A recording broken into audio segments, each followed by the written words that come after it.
The last moral issue that we found was gender. Independent, well-educated Skeeter does not fit in the mold of the white Southern woman of wealth.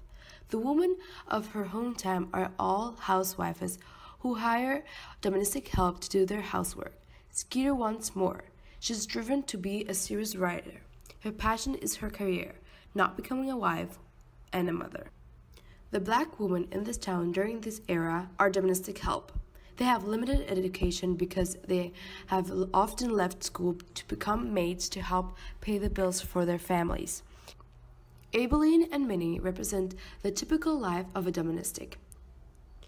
When Minnie is fired from her job, the viewers hears her beating by her husband because the loss of the job could affect their lives.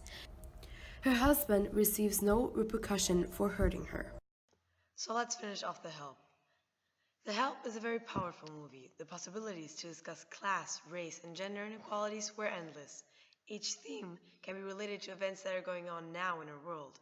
People of all races, ethnicities, and genders are being persecuted. Hopefully, there are people like Skeeter, Abilene, and Minnie who are willing to risk everything in order to inspire change. Leaders cannot cause change overnight, but constant exposure to the right thing can cause discussion and action in others. Thus, a movement can be stimulated by one person's courage to think differently. Now let's come to the second movie, Philadelphia. It was released in 1993, and it opens up with a promising and competent lawyer, Andrew Beckett, who was afflicted with AIDS and fired when his illness was discovered by the partners in the firm. Beckett tries to engage a lawyer to sue his former employers, Wyatt Wheelers, for discrimination, but is rebuffed by every lawyer he visited. His fortunes changed when Joey Miller, a lawyer he once defeated in an earlier court case, decided to represent him in court after witnessing discriminatory acts against Beckett.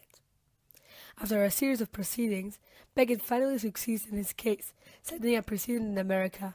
This movie was inspired by the true story of Geoffrey Bowers, an attorney who in 1987 sued the American law firm Baker & McKenzie in one of the first AIDS discrimination cases in the country.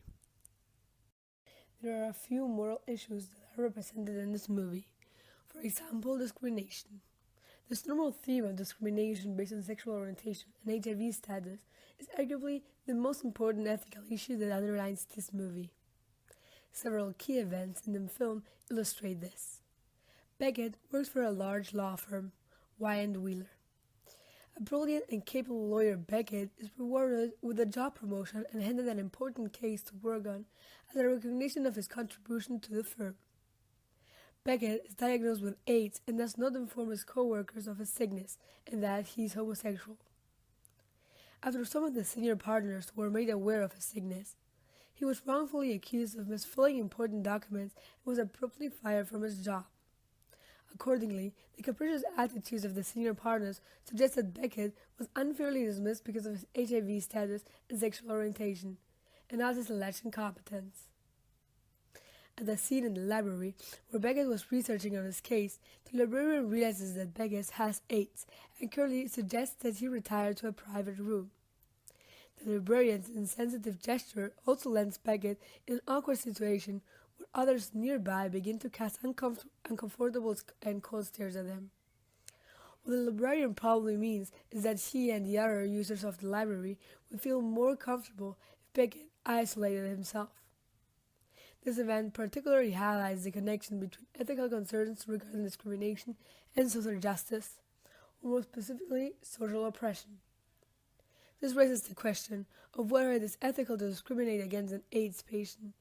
There are many reasonable grounds for people to shun an AIDS victim. In the 1990s, AIDS was a relatively unknown disease, only that it was associated with homosexuality and that it was deadly. Given the circumstances, not many knew about how AIDS was spread. Hence, it seemed prudent and even justifiable to stay away from the source. Not only that, most inhabitants of Philadelphia subscribed to a moral code, which seemed to derogate homosexuality. What is seen as discrimination now was merely the public expressing their freedom of thoughts and showing emotions and may not have been unethical. However, compelling the reasons were, it still does not detract from the fact that such expressions were also invading the principles of justice where all men are created equal. Created using Powtoon.